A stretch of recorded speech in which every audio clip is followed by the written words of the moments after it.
Press coverage, and welcome to the Full Press Coverage Washington podcast. Let's get it.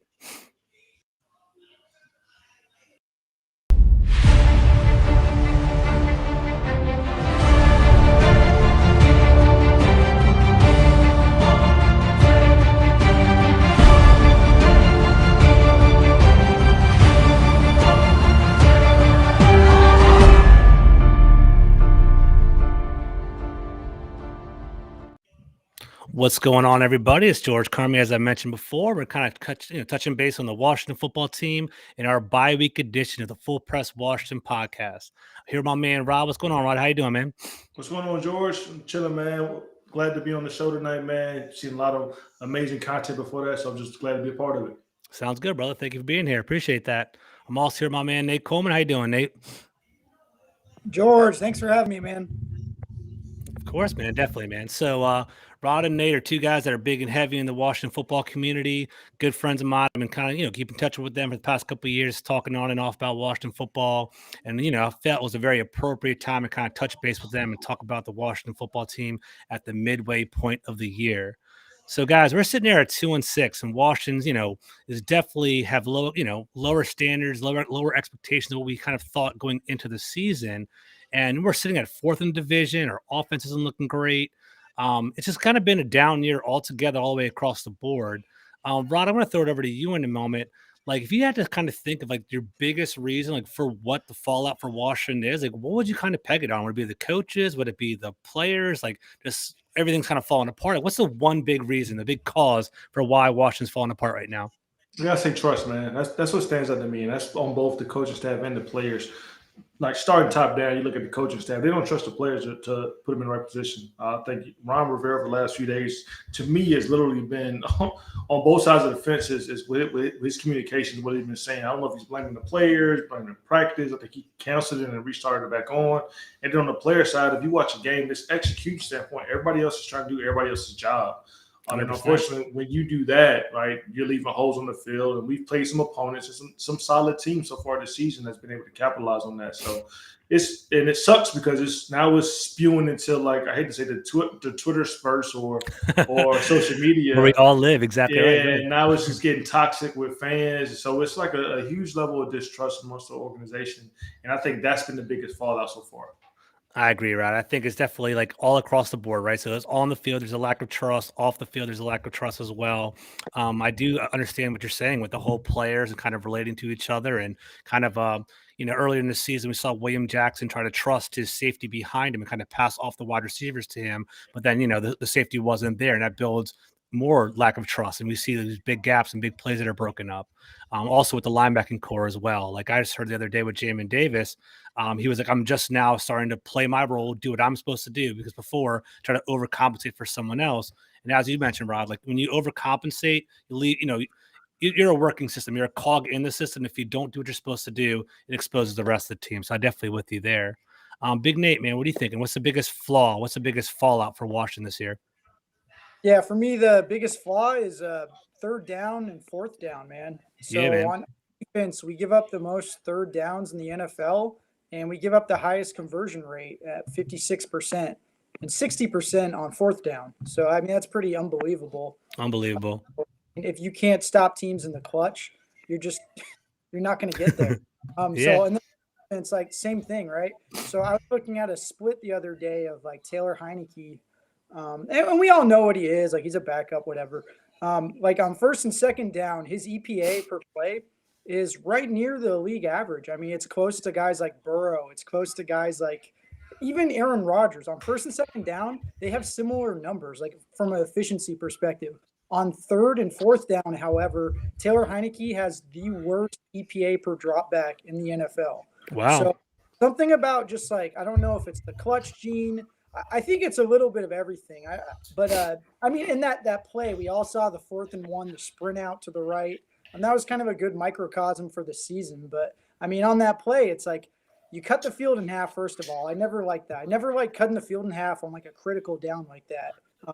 But on top of that, it's like you're late to throw the ball. You got a quarterback you can't see. So when he's rolling out, like, he just doesn't have that good vision. It just it was poorly executed too by the offense. But I mean, it's just a calamity of errors. But yeah, third down would be my big key right now. Yeah, man, definitely. And I know exactly what you're talking about too. Tay and Todd, a friend of the show, he had a really awesome cut up of that play. It was 4th and 1, and I don't disagree with that call. I think we have to be aggressive, especially a team that's kind of floundering right now. You have to kind of go for the jugular and kind of take that, take that win when you can. But yeah, the throw was late. It was, there was Heineke kind of clutched it, kind of double pumped it, and let the Ricky Seals-Jones kind of trickle out more. He wasn't really open over there, so I definitely see that flaw right there. Before we kind of talk about the rest of the season, I kind of want to deviate for a second. Do you think Heineke, is he limiting the offense, or do you think it's Scott Turner? Where are you guys on that side of the fence? And I'll put it to whoever wants to jump in on that. Rod's smiling. What do you got, Rod? Go ahead, man. What are you thinking?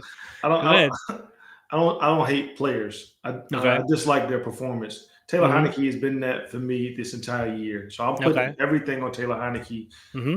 I love his grit. Right. I love his ability to throw away a play and come out the next play and, you know what I'm saying, make something amazing happen. But he just doesn't do it consistent enough. Right. Because of him, I don't even know what Scott Turner is.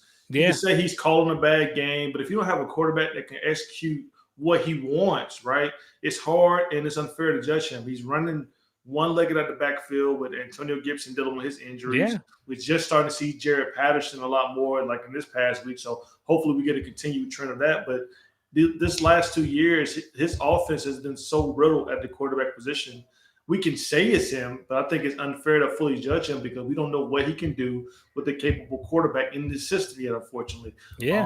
So for me, it's Taylor Heineke. I don't think we've seen enough as a team to fully observe or even evaluate Scott Turner at this point.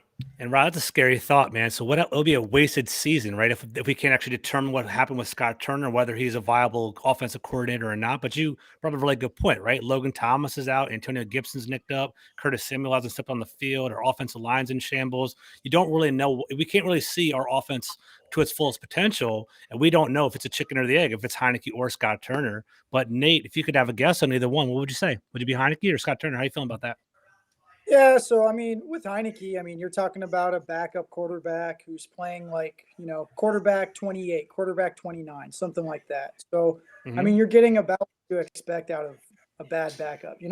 So I think he's fine backup, but man, he's not executing the offense. You're kind of pigeonholed a little bit offensively when you're vertically challenged. It's really hard to generate explosive plays when you can't throw the ball down the field at all. And then the defense can key in that and they can play, within 15 yards of the line of scrimmage, and it makes it a lot easier on them. They can drop back 8.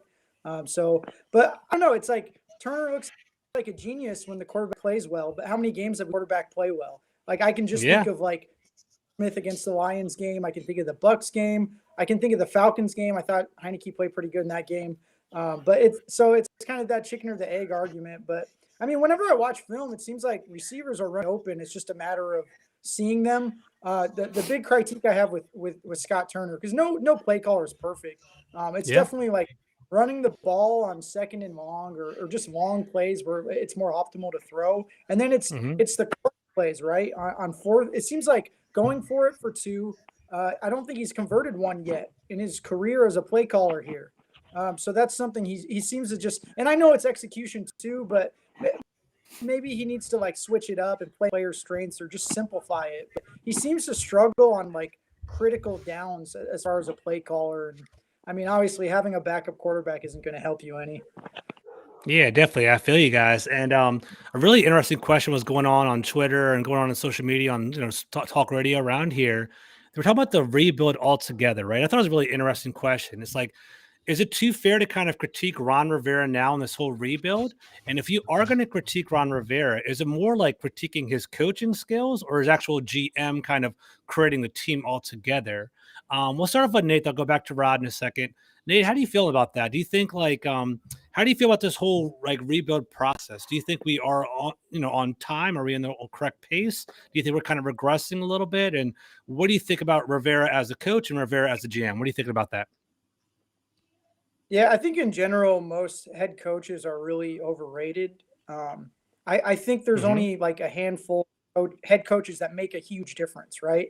Those guys who they're an X factor. They do something that you can quantify, that makes a huge difference. With Belichick, it's I know scheme up a good defensive game plan to take away the other team's best player.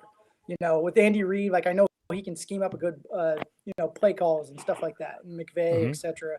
I just don't think. I think Rivera is a great leader of men. I think he's a player's coach, and people, players gravitate towards him, and that's great. I don't think he brings anything from like an X perspective that I can see. Like I don't think he's bad. I don't think he's good. I think he was the best at the time, and I think he's a good like bridge coach until you can find that next like stud head coach that's out there that we always think is the next Messiah who ends up just being a bust. But yeah, I mean, I don't know, it's hard to quantify. I really think most fans and people like really overrate most coaches in general, play callers, defensive coordinators, etc. I got you. Yeah, it's definitely interesting, like dynamic, right? I was listening to Nikki Javala the other day, and she talked about how Ron Rivera is essentially the CEO, right? So, like, she said, we should be critiquing Ron Rivera. He chose the offensive coordinator, he chose a defensive coordinator to kind of put the team together. He put the scouting team together. So maybe this is a reflection of where he is going. So maybe it is right to be critical. Nate, I'm kind of more along the lines with you. I think Washington is a kind of I don't want to say undesirable, but it's not necessarily the highest team to be selected in regard to being a coach. So I think getting Ron Rivera was a nice steal for us to get him to kind of get our team on our feet. But I also agree that, but I don't think he is the most dynamic, most innovative coach in the league. And hopefully he can just get us on our feet for a couple of years until someone else can kind of take us over the top. Rod, what do you think? I mean, how do you feel about our rebuild altogether? Are we on pace, or how are you feeling about Ron altogether? Is he a good GM, good coach? How you feeling? GM, maybe not the best. This team he put together, we'll see what they do. It's kind of hard to judge his talent that he's just brought in over the last 2 years. We've had some, like Benjamin St. Juice, I think is going to be, a solid player in this league for a few years. I agree. Damian Brown as well. So he's drafted some capable players. So GM, again, is still out there to be said. My biggest issue with Ron Rivera is the expectation, I guess, he's kind of placed on this rebuild. Like I read somewhere a comment he made that it takes 3 to 5 years, or he correlated the military to 3 to 5 years. I'll tell you from experience, commanders don't get 3 to 5 years to change the culture in the military. You might get 18 months, right? And that's in a lot stressful environment than playing football, playing a game you love. So I didn't like it, and there's very few things like I said about Ron Rivera that I dislike when he talks, but that was just one thing that I felt like it wasn't, you just speaking, not from experience, and that kind of sucks. But his coaching thing, again, I agree with you. I think he was a bridge quarterback, and then my thing was Scott Turner was at some point supposed to be the head coach of this team, right?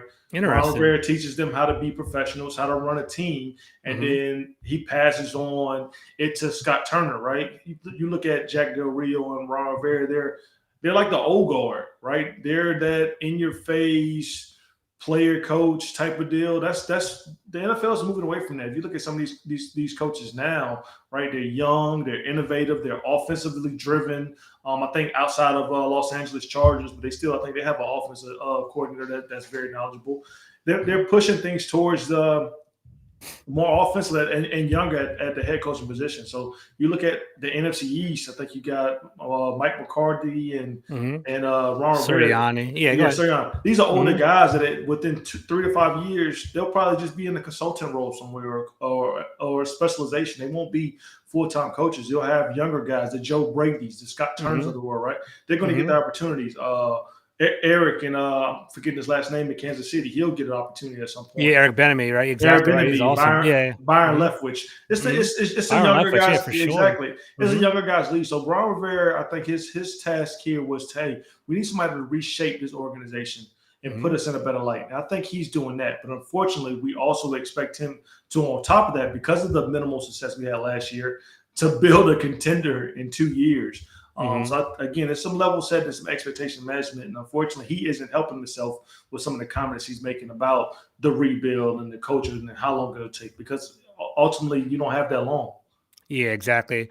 I'm not sure if like Ron Rivera's words are being lost on the fan base now and being lost with the media as well, because he just seems like he is kind of floundering at a loss for words. He doesn't seem like he is got a full grasp of what's going on, right? So I think his words are kind of falling hollow right now. And that Byron Leftwich was a great idea, man. Like I know, like he is very, he's innovative, kind of spearheading the Tampa Bay offense. And granted, you have Tom Brady to kind of like take things over the top, but Byron Leftwich, man, great mind, great quarterback. He's from a DC area, which would be kind of cool to kind of bring him back around here. So I wouldn't be opposed to that at all. Nate, real quick, it's kind of a quick hitter. Are Ron Rivera's words being lost on the community now in regard to the fan base, in regard to the, around the area, like the whole community? What are you thinking about that? I can't hear you. We'll come back to you in a second. So while kind of Nate's kind of getting everything squared away, Rod, man, it's kind of rough, man. I don't know if you're actually catching the games out there in Texas, and I don't know if you're watching them on delay. But what are you looking for the rest of the season, man? We're about 2-6. We're halfway through the season. We have a pretty rough. Right after the bye week. We're trying to be hopeful, but we're going to walk right back into the Tampa Bay Buccaneers right after the bye week, man. So, how you feeling? Like, what are you looking forward to? What's something that keep your eye on for the rest? What's going to keep you engaged? I feel like we're saying this every year, man. Offensively, I can't say I'm looking for nothing because I don't expect Tyler Heineke to be here next season. So I don't want to say develop at the quarter position because it's not going to be him. I'd love to see our defense continue to grow and develop, right? I want to see more from Davis at the middle linebacker position. I want to see what we're doing at safety position, right? I feel like we're sliding Curl's development, still trying to figure out the Bobby McCain and Landon Collins rotation, whatever that is. And there's a situation there where two of those guys won't be here next year, right? So exactly what are we doing? So I would love to see us finally figure out our identity these last 12 games or so, and then roll that into next season. So that way we know what we have. And that's what we need to do the remainder of the season.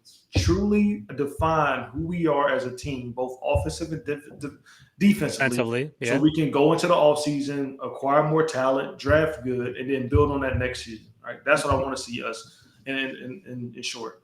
Man, you're preaching, man. I agree with you. I think right now with Washington, we don't even know what we're good at, right? We going into this season, our defensive line was going to be dominant. We're going to be a man press, corner team coverage. We're going to be explosive with some deep plays with Ryan Fitzpatrick. But then look at us, we regress completely, right? I think I looked at a stat last week. I was actually on the Burgundy Zone podcast. So Taylor Heineke, he only threw the ball over 5 yards 7 times last game, right? He completed, I believe, 24 passes last game. 12 of them were targeted towards McKissick, and he had 8 catches over there. So it's a check down Alex Smith offense again. It's kind of sad to see, but I just don't know where we're going to go with us moving forward. Nate, so to pose a question, I don't know if you heard it before. So what are you watching the rest of the season? What are you looking forward to? And what engages you right now? Yeah, I always love watching young players develop. So, it sounds like a broken record at this point, but I'm looking for these young guys, man, especially Jamin Davis. He just had his worst game of the year, I think, last I agree. week. And it's kind of discouraging. I sent out a tweet a few days ago looking at all the first-round linebackers over the past 2 years, and you would be shocked how bad most of them are doing. I remember that. It's a really hard position to learn. It takes a long time to learn the position fully and be able to impact your team. And then on top of that, it's not that valuable of a position, in the hierarchy of needs. So are we going to have to wait 2 or 3 years to really get something out of this guy? I don't think we will. I think he's really talented. I think he's really athletic. But, he doesn't trust his eyes. He's missing tackles. He's getting eaten up by offensive linemen. He can whiffing tackles too. He definitely missed some bad tackles. Yeah, it was tough. Yeah, I agree. It's brutal. I hated that pick, and I know you got to wait. You got to wait 2 years with a first round linebacker, and I'm fine with that. It's just, do you really want to wait 2 years for I feel like there could have been someone who could have impacted the team more. And it's hard to say that now. And I know some other people are it worked out for Jock or it worked out for Parsons. But if you really look at it, most all of these first round linebackers have busted so far. There's really not that many standing out yet. So I don't know. But I do like it. The rookie class doesn't look that bad though. St. Juice, I'm excited about him. Cosme's having a great season before he went down with that injury. So I'm liking of what we're seeing so far, but you got to see these second and third year guys start to step up too. Where is Deron Payne? He's a first round pick. What does he do that's so great? Is he good against the run? Is he a pass rusher? I mean, I still am not getting that pick. Like I'm sure maybe he's going to develop like Jonathan Allen style, and I know he does the John dirty Allen, work. man, I know he's taken a lot of those devil teams and stuff like that. But did we really just spend a first round pick on a run stuffing defensive tackle? Mm-hmm. I mean, like I don't know. Like I'm waiting for that development to hit. And he's one of many. I mean, Cole Holcomb. Where's Cole Holcomb? There's a lot of these guys who just like, man, they just fell off a cliff or something. I feel like a lot of the players that we select are like, courting Scott McLaurin, basically like he's a red, right? Like Deron Payne is a player you kind of plug in for 5 years. He's doing the right thing. I don't think he's a deficit or something that's like a problem for the team, but he's not necessarily a dominant top 15 player that he should be, especially like, you always have that, buyer's remorse with Derwin James was on the board. I was super excited about Derwin James. We selected Deron Payne instead. So speaking of buyer's remorse, real quick, Rob, before we go to our next question, Jeremiah Owusu-Koramoah, right, for Cleveland. He's kind of hit the ground running over there, and he's doing pretty well. I know he's kind of – I think he missed the last game. He might be injured for a couple games moving forward. Yeah, he's on injury reserve right now. Okay, he's on injury reserve right now. Do you think how do you feel? Do you think we kind of had a missed opportunity there in DC, or what do you think about that? I wanted Jock. Okay, I'm just leaving it there. All right. So you look at that, you see what he's doing in Cleveland. Again, it's a different defense, and they have a little bit more weapons. I think totally than we have, and they run a little bit different than what Jack Del Rio do. So I think it's unfair to compare him to Jamie Davis because they've been actually do two totally different things as far as the defensive goes, right? But I mean, you'd be remiss to not acknowledge prior to his injury what he was doing on the field, and it's what many expected, right? That's why in the beginning he was like slated or predicted in many mock drafts to fall to us at 17, and then see where he go, see what he did, and see where he's fallen at. Yeah, it's easy now to say that, but again, as Nate just alluded to, the middle linebacker position isn't one. You don't find those fly-by-night linebackers like Michael Parsons was supposed to go 10 or 11, and we see that, right? Luke Kuechly was supposed to go 7 or 9 or wherever he went. We see that. Like the stud linebackers, they go early, and Devin White is another one. Yeah, man. He went like 5 or 6. So the talent is there with Davis. He has to put it all together. And again, I understand like everything they just said is frustration, but the middle linebacker position is definitely you get few like the returns aren't that big. Yeah, okay, exactly. You get few disruptors where they take over the defense and they're your star player. For the most part, you get guys that play well within the system, and that's what we ask him to do right now. And if everybody around him does his job well, he gets that opportunity to fly around the field and make plays. But unfortunately, up that front four hasn't been doing the best job of doing their job well, right? They're doing everybody else's job, and in turn, his production is falling off, right? So. And to throw Deron Payne some bell, I think he's doing so far. I don't mind Deron Payne exactly. A solid job for what he's asked to do, right? He's not asked to get a whole bunch of numbers because he's doing everything else, right? He's the dirty guy. What Jonathan Allen was 2 years ago, like when he wasn't getting them, and like even Matt Ioannidis to some degree, like that stunted everything we got going on with him getting hurt. So I agree. We just saw a lot of opportunities available to Deron Payne last year that he probably wouldn't have had if Matt Ioannidis wasn't there. And Tim Settle too, right? Yeah. So Jock, to go full circle with it, Jock is definitely who everybody expected him to be. Unfortunately, he's hurt, so I mean, availability could be an issue, right? That's true. Who said he had an amazing 7 games, and then the rest of his career, this could be chronic for all we know. Exactly. Right. Yeah. So I mean, it's too early to tell. I don't have buyer's remorse. I think we got 2 players that are 2 complement players that are ones like well in the system that.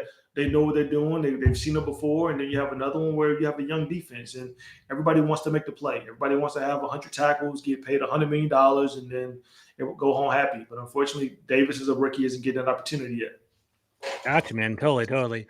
So I agree. I do think so far Washington has a good they are building the team. Like I do think our defensive line is above average. Right? I don't think they're elite like we expected it to be. I do like Benjamin Sanders. I do think he's a building block. I like Cameron Curl. I think Curtis Samuel, when he becomes healthy, is going to be kind of a flex piece for our team. Terry McLaurin's great. It's we can't go anywhere without a franchise quarterback. Obviously, that's the biggest rock to actually build a team over there. It's kind of a question that popped in my head before we kind of pivot to a different question. Nate, Antonio Gibson, right? Last year he had 11 touchdowns. He was a very dynamic player. I talk to you guys almost every single day. We were all high on Antonio Gibson. His standing as an RB1 or as a bell cow kind of dynamic piece is kind of in question now. Is that in question for you? Like, do you still think he can be an RB1 and a full-time running back, or do you think like Washington will be prudent to maybe get another running back next year to kind of balance it out, take off the load a little bit? Yeah, I mean, the problem is the things he's bad at are the things that J.D. McKissic is really good at. Not to really oversimplify, but I mean, so Gibson like leads the NFL in drops for running backs. I think he leads the NFL in fumbles for running backs too. And both of those things are not very sticky, like over the course of a season. But I mean, you're not helping your team when you drop a touchdown pass, and you're not helping your team when you turn over the ball in the red zone. So that's tough. And then on top of that, like he can't be the third down back because he's not as good in pass protection. He's not as crisp a route runner. He's kind of a sloppy route runner, to be honest. But he's more elusive when you put the ball in his hands. He's better at breaking tackles, creating yards after catch than McKissic is. But I mean, how are you going to go away from McKissic when Gibson is so obviously behind him and banged up all the time too? But like with Gibson, yeah, when he's on the field, it kind of gives away like what is the team doing, right? If McKissic is out there, they're passing, and if Gibson is out there, it's probably a run or play action. And I don't like that. I like a guy who's versatile, but the day of the bell cow is done. I mean, there's only a few bell cows. They don't last long, and then the team moves on. And then when you build your team around a bell cow, which is the most injured position in football, bad things can happen when they go out. Like elephant in the room or the low-hanging fruit, like Derrick Henry. When you build your team around such an awesome player, which I don't blame you, but man, when he finally gets hurt, it's like your identity is shot. Your identity is it's changed. I mean, I like Gibson. I think he's a freak athlete. I'd like to see him get more involved in the passing game, but honestly, they need to put him on IR and just rest him. There's no point in hurting him. Like, what are you really gaining out there? You're not in contention. I would save him, for longevity for next couple of years. I definitely agree with that. And I got to add on that real quick. I got stamina issues with Anthony Gibson. He seems to get gas, and this just could be me observing. But I feel like a lot of his mistakes, a lot of his fumbles, a lot of the drop passes, they usually come after like a 10-plus run, or he has a long yardage play or something like that. And he's still out there. He's like super gassed. If you look at his stats, at attempts 11 through 20. He's averaging less yards than 1 through 10, and that's throughout the season. And then you look at his fumbles; they've always happened. It's becoming a problem. Like attempts 11 through 20. So McKissic is good as your receiving back, but we got to use Jared Patterson and go find a running back. I think they just picked him up on the practice squad. I don't know if he's going to actually do anything for us soon, but we have to find a running back that can spell Antonio Gibson. And maybe this injury is why he isn't 100% at all. But it's rough watching it, man. I'll say that. I agree. Antonio Gibson, everyone's a Terry McLaurin fan. Peak Cowboy Antonio Gibson, when he had 3 touchdowns, that big game, I believe it was on Thanksgiving. I was like, you know what? He's my favorite offensive weapon. And then he kind of had that turf toe. And ever since then, he hasn't been that explosive running back. Like, I believe in Buffalo, he had an awesome 70-yard touchdown off a screen or something like that. But, we haven't seen that. It's kind of sad to see. And maybe I'm in that same camp, Rod. I think we had you always want a big, a bruising back to kind of compete, to kind of balance Antonio Gibson, like a Javonte Williams possibly. But I understand they are kind of few and far between. And hopefully we can get one next year. So we'll see how that goes. All right, let's pivot a little bit, right? So it wouldn't be a Washington football team podcast if we didn't talk about off the field issues. So let's kind of talk about that real quick. And I know you guys, it's the last thing y'all want to talk about, but fans want to hear about it and get your perspective too. So one negative thing that I kept hearing, throughout the news, through sports talk around here, it's been a crazy week, is the absence of Jason Wright.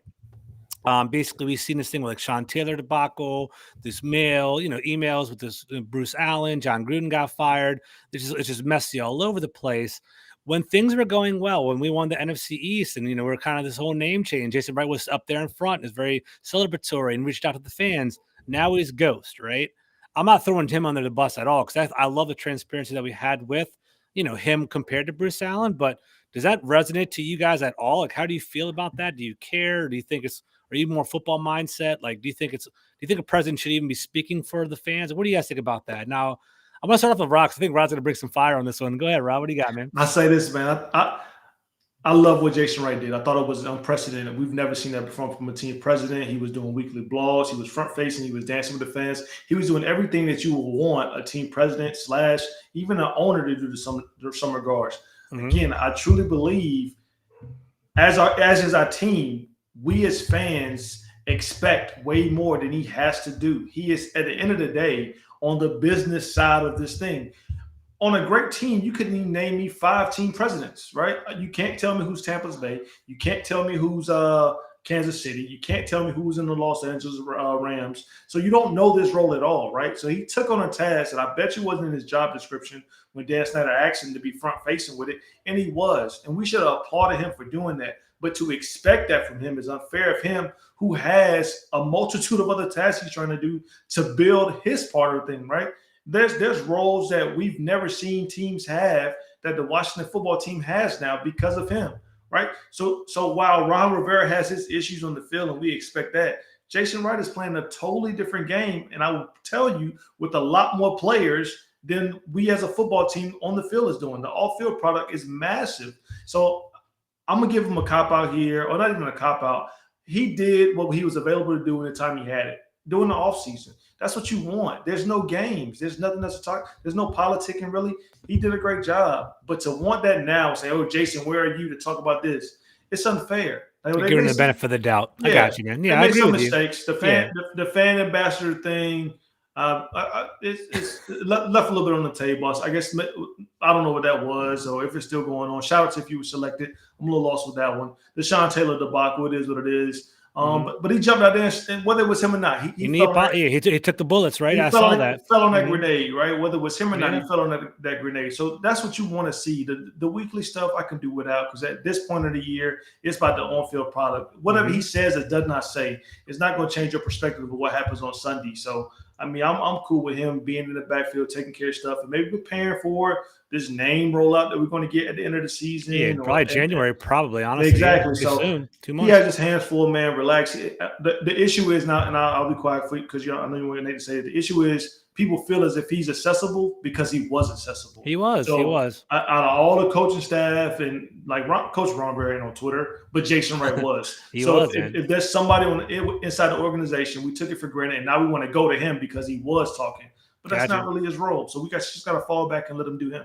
Yeah, I guess we got spoiled for a little bit, right? And Absolutely. I think you're right. And I think he is accessible. Like, I'm blessed. Like, I don't know how it worked out, but he ended up following me, and I do have, like, his DMs are open. I have had conversations with him. I actually reached out to him after the whole Sean Taylor debacle, and I was like, everyone was calling him Jason wrong. That's some really messed up stuff to him. And I was like, dude, Jason, I still believe in you. Like, maybe that sounds cheesy or whatever. Like, dude, I need you here because, like, I don't want Dan Snyder to have full control. He's like, George, I've been laying low. He's like, you know what? Like, just during the football season, it's selfish of me to be out in front. I want to focus on the actual team. And that's why I haven't been speaking up much.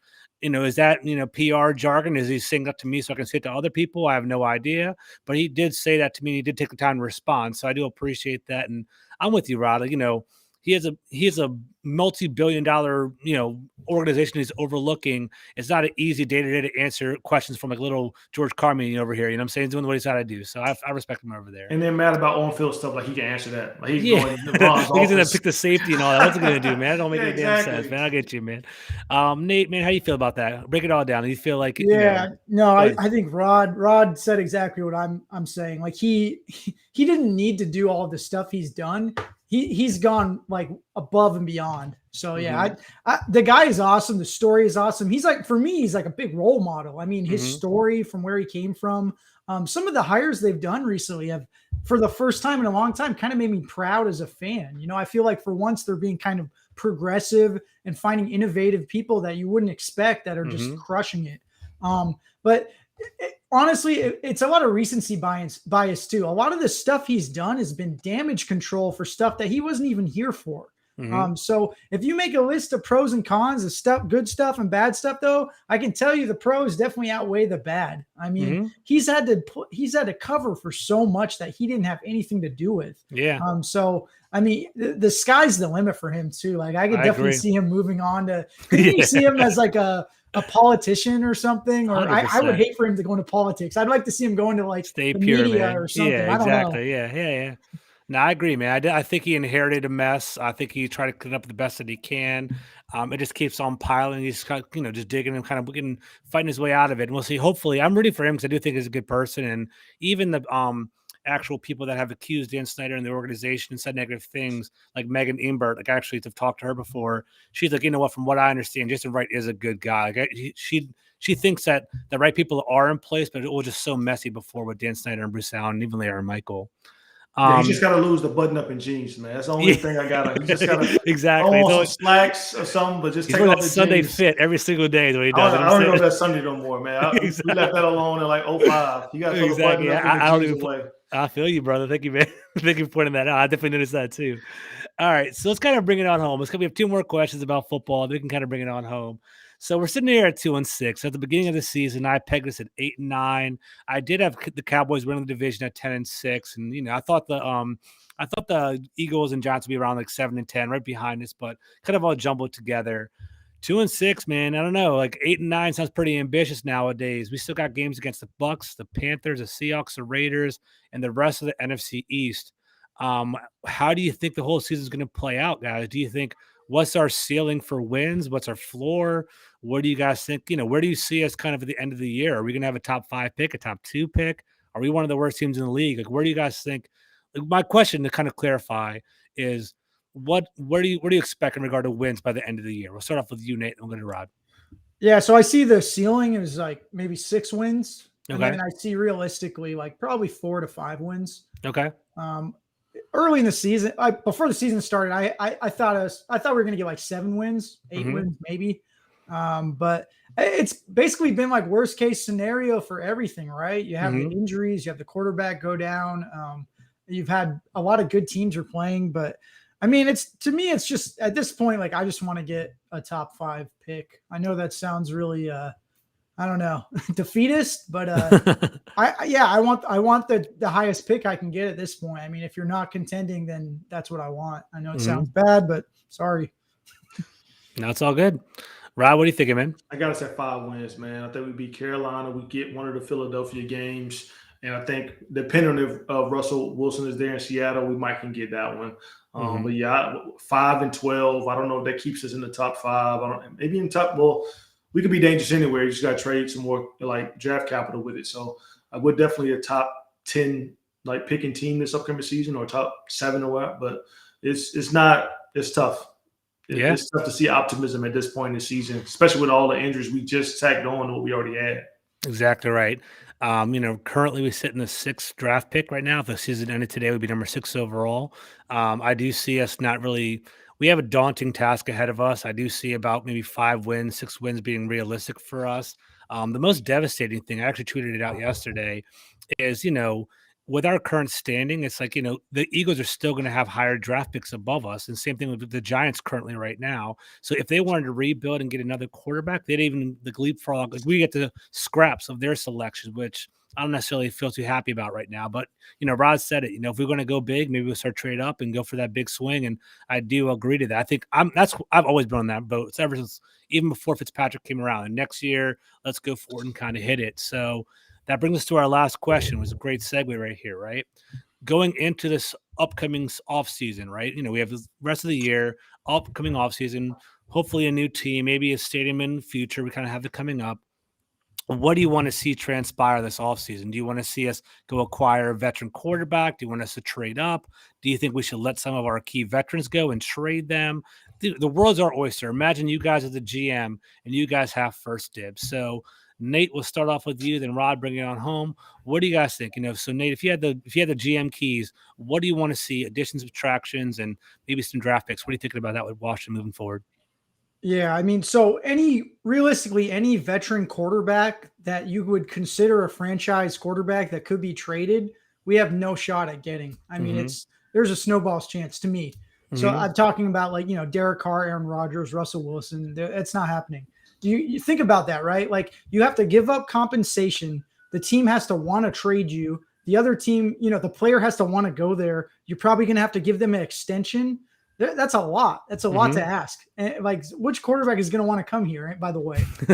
So there's no other quarterbacks I really care about. I don't care about bridge quarterbacks. I only want guys who are either franchise quarterbacks or they can be franchise quarterbacks. So then it comes down to the draft. I mean, and hopefully if we keep playing like we do, we're going to have a top 5 pick, and maybe we won't have to make a trade up or anything like that. People say it's a weak quarterback class. I say you have to wait and see. Obviously, compared to last year, which is a historically great quarterback class, it kind of dwarfs any other class. So yeah, you're going to say this class isn't as good. And maybe it isn't. Like, we don't know yet. Like, every year guys come out of nowhere. There's a Zach Wilson. There's a Baker Mayfield. There's a Joe Burrow. You know, these guys, it happens all the time. But I mean, really, rookie quarterbacks are going to be as successful as the team they're on, though. Like the rookie class this year, like, you really haven't seen a lot of flashes from any of the guys yet, and it's going to take some time. So I'm patient, but yeah, it's all about quarterback for me. I want to draft one in round 1, only round 1. After round 1, I don't care. It's a waste of time. The numbers tell you that. I know people every year like want Kellen Mond, or they want something like that. How's that working? The deep draft, exactly. Yeah. Yeah, it never works. Like, never works. You can always name the players it works for because they're like the huge outlier that you remember. You remember Tom Brady's, exactly. You don't remember the thousands of other quarterbacks who are I don't know, working at a grocery store right now or something. So quick follow-up, Nate, real quick. So I don't want to be in quarterback purgatory next year, and I kind of see that. That's the Washington way. We kind of see that year to year and year over year. I can see us bringing in like a Mitch Trubisky or Marcus Mariota next year. Does that bring any intrigue to you at all? Like, do you feel that's are you happy with that, or how are you feeling if we brought one of those veterans in? That could be an upgrade for our backup quarterback. But you know what? I think Heineke's going to stay though. I think Heineke's going to be here next year. I think so. He's our backup. Yeah. You have to get ready for bad quarterback performance next year too, because like whatever happens, like you're either going to have a rookie. And almost no rookies have a good first year. It just doesn't happen that much. Even Trevor like Lawrence, Justin Herbert, that we got to see in person. It's very rare for those kind of things to happen. Okay. Yeah. So get ready for the ups and the downs, but you see the light at the end of the tunnel with that rookie quarterback potentially. Mitch Trubisky or whatever. No, like, come on, guys. Like, we've seen this story already. I don't know why anyone would be interested in that. Yeah. And the first thing I see is like his touchdown to interception ratio last year, and it just. Come on, guys. Like, you were never a Trubisky fan. I remember you and I. So me and Nate have been talking for years, and I was like trying to pick him up in fantasy. And he's a good like fantasy quarterback because he just like brings up a lot of stats and just puts up numbers. But like, you don't want to build around him as a quarterback. He's not one you want to. He's like Jalen Hurts. I love Jalen Hurts. He's a good dude. He's fun to watch. I root for him. He's an awesome fantasy quarterback. But the Eagles are going to draft a quarterback next year. He's not a guy who's going to like change the dynamics of the team on offense. So I agree. That's just the way it is. But I like this quarterback class though, man. I don't know. Everyone seems to hate it but me, but I'm down for it. Let's go. Let's do it. And then Rod, bringing it home, man. Last question of the day. So how are you feeling, man, about the team? GM, how would you do it? How'd you play it out? I'm gonna push back on Nate just a little bit. I think this is a desirable team. If I'm a quarterback, you have offensive weapons at wide receiver.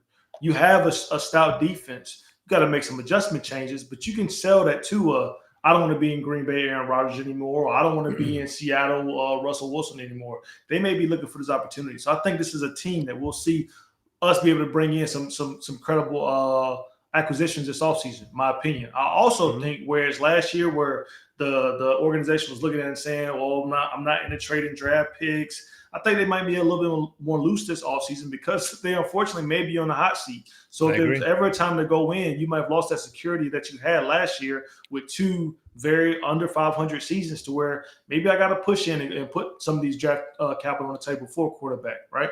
I think you got to draft the quarterback position, not only for your team, but for the fans. You got to start selling tickets. All right, you got to start putting fans in the stands, and offense does that. Defense wins championships. So you got to bring in a quarterback, whether you want to or not. And I think there's 2 in my mind. I'm a Malik Willis and Matt Corral. Those are the guys that I'm like those guys too. I've been watching those 2 guys a lot. I love. They play this weekend too. It's gonna be awesome to watch. I can't wait to watch it. I think it's awesome. So either one of those 2 quarterbacks, I think, brings some optimism back to this offense, back to this organization. That 1 gives you something that you could build upon, and 2 starts to give the fans something they want to see. Right now, we don't have that on offense outside of Terry McLaurin. And unfortunately, there's people going to start having this conversation. If he wants out, I hope we don't turn on them. We've seen it before. Yeah. And once you know what fans will do, we're like scientists. When we start like poking holes in a player's game that doesn't want to be anymore. So you can't get a bridge quarterback. I would even argue you can't get a veteran quarterback. You got to get somebody that's going to be here for 5 to 7 years, barring any injuries or tragic things happening. And that's only a rookie quarterback. And again, those two, and there's a lot that's out there. So you have to draft quarterback. You got to draft safety. I think Landon Collins, that relationship is over. I think Bob McCain was just here 1 year. So you're going to have to drop a safety at some point, maybe day 2, day 3. And you got to continue to dress your offensive line. But you got to be offensive minded this offseason. I think we see an influx of offensive talent through acquisitions of the draft. And again, you give not only this organization, but this fan base, you got to start giving them something to be excited about. You're going to keep seeing takeovers in FedEx Field. It's going to be hard to argue for a new stadium at some point because you're not going to have the revenue to back it because you don't have people excited to come watch you play. Defense that wins championships, it doesn't fill the stands, right? And winning cures all of that, but of course you can't do that with a subpar offense. So we have to eject this offense with a lot of talent at the main position. I love what we did at wide receiver, but if you ain't got no quarterback, all that's off and out. I agree, man. I think it's going to be definitely a hard sell for Washington. Basically, we have this. Well, they need to bring in a new sense of hope, right? Before we even lost last week, we were by far the worst home ticket sales in the entire league. I was actually reading some articles. It's going to be hard to actually for Dan Snyder to propose and talk to Virginia and Maryland and DC. But hey, can you fund my stadium with all the negative press and all the toxic work culture that's going on there? It's kind of hard to sell that politically to different cities. But I mean, money talks, but you never know. It's going to be kind of hard to get that across. So I do see some sort of like new era, new quarterback, rookie quarterback. They're going to trade up, I believe. It's going to be my intuition to get into the top 2, top 3 to get a nice little quarterback there. And we'll see how it goes. I really hope it works out. You got no choice, man. When I'm at the town hall this offseason, I'm going to go back and say week 1 when Ryan Fitzpatrick got hurt, we should have brought Cam Newton in, been on the practice squad at least for 2 weeks, then let him run with the season. Yeah. That was my opinion. Not only because he's exciting football. The man had the number 1 selling jersey last year. He was only in New England for 1 year. So imagine what he could have done for this offense. If not just from a football standpoint, but for this entire organization as a player at the helm instead of going into a game every week with our hands tied behind our back right now with Taylor Heineke. I know how Nate feels about Cam Newton, so we're not going to dive into that too much. But basically, I find Cam Newton intriguing. I don't think he has it any more left, but I would have given it a shot. I think like Heineke, like the Heineke experience, it was intriguing at the end of the year with the Buccaneers. You gave him 7 games. He is what he is. I don't want to see Kyle Allen. For some friends kind of clamoring for him. Kyle Allen, get him out of here. Yeah, exactly, Rod. What the hell? I'm not even worried about that at all. So whatever. No, I'm just saying, looking back, like when they say where did we go wrong, that's where you went wrong. You thought Tyler Heineke can lead this season when you should have brought in some more talent. And they'll never come out and say it, but in behind closed doors. Like that John Kim article they put out where I think Santana said, that was the worst quarterback ever. I was glad I got hurt. Yeah. Some wide receivers are saying that right now. They won't say it out in public, but in that chat group they got, oh my God, Heineke is at a bar by himself right now, having a Heineke. Having Bud Light actually because Heineke didn't sponsor him. Exactly. But that's what we're doing. My one last thing, and I'll have you jump in and say any last minute comments if you want. I am kind of worried about Terry McLaurin because I think he's a warrior. He fights his butt off. He's a captain. He's a leader. But I think people have that burgundy vision, that Ashburn syndrome we always keep talking about. If you're Terry McLaurin, why in the free agent you have all 32 teams to choose from? Why would you? I mean, maybe you are a loyal person, but if it's like, Seahawks, they're missing a wide receiver. You could play with Russell Wilson, cement your legacy over there. Oh, Stephon Diggs wants you to play with him and Josh Allen. Like, there's so many opportunities, and you could possibly get paid more. I mean, guys, it's you have a 5 to 10 year window to sacrifice, to secure your life. So I don't necessarily, I wouldn't blame him if he left, and I'd love it if he stayed. But don't write that in Sharpie right now, guys. People are very confident. He's like, Brendan Sheriff wants to be here, and so does Kirk Cousins. Like, you guys, you gotta learn the deal, man. That's the name of the game. They're gonna say that over and over again until they lock it up. So, Nate, before we bring it on home, is there any last minute comments you want to jump on? Yeah, from a marketing perspective, can you imagine drafting a rookie quarterback in round 1? He's donning that new jersey, the first the first quarterback to wear that new jersey. Like the possibilities there are endless. Yeah. So second, I would say we don't want Cam because we want to tank. And I feel like Cam would help us. That's true, man. 100%. So people are like, man, we're going to have to trade up. Not if we keep losing. Like people are like, there's no difference between pick 2 and pick 9. There's a huge difference. Yeah. We saw that this year and saw, a couple years ago. It has a ripple effect too. You get the best pick in round 2, round 3, it continues. So there's that. But man, I'll tell you what, like Terry McLaurin, I understand everyone like wants to keep him, and I do too. He's one of my favorite players. I have his jersey. That's the first piece of merchandise I bought for this team in like a decade. But like it's one player. Honestly, like if I knew I could get a franchise quarterback, I wouldn't care. They elevate the play of everyone else. They make everyone around them better. If I could keep Terry McLaurin, hell yeah, I'll give him a max deal for a wide receiver. But you got to think the same year he's coming out, he's going to be competing with AJ Brown and DK Metcalf for a contract too. And all of them are going to get max deals. So it's going to cost a lot of money. And who knows what our cap is like by then. But yeah. I love T-Mac. We'll see what happens. But franchise quarterback, all I want to talk about is quarterback. Yeah, exactly. So, fellas, man, I really enjoyed talking to you and seeing you in person. I talk to you guys all the time in the chat room. It was a pleasure to have you guys on the podcast. I definitely want you on before the end of the year is over one more time.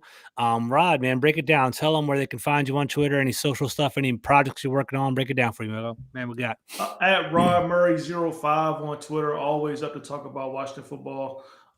Doing a few things, a couple videos, man. I've been blessed doing off season, so I'm always making new content. I'm just it's rough. It's rough right now. It's a toxic space. You don't want to drop something in, everybody start booing it because we're a bad team. So it's easier to create when we win. Yeah, dip your toe in the water with the content right now. Exactly. Right, exactly. I feel you, man. It's cool. All right.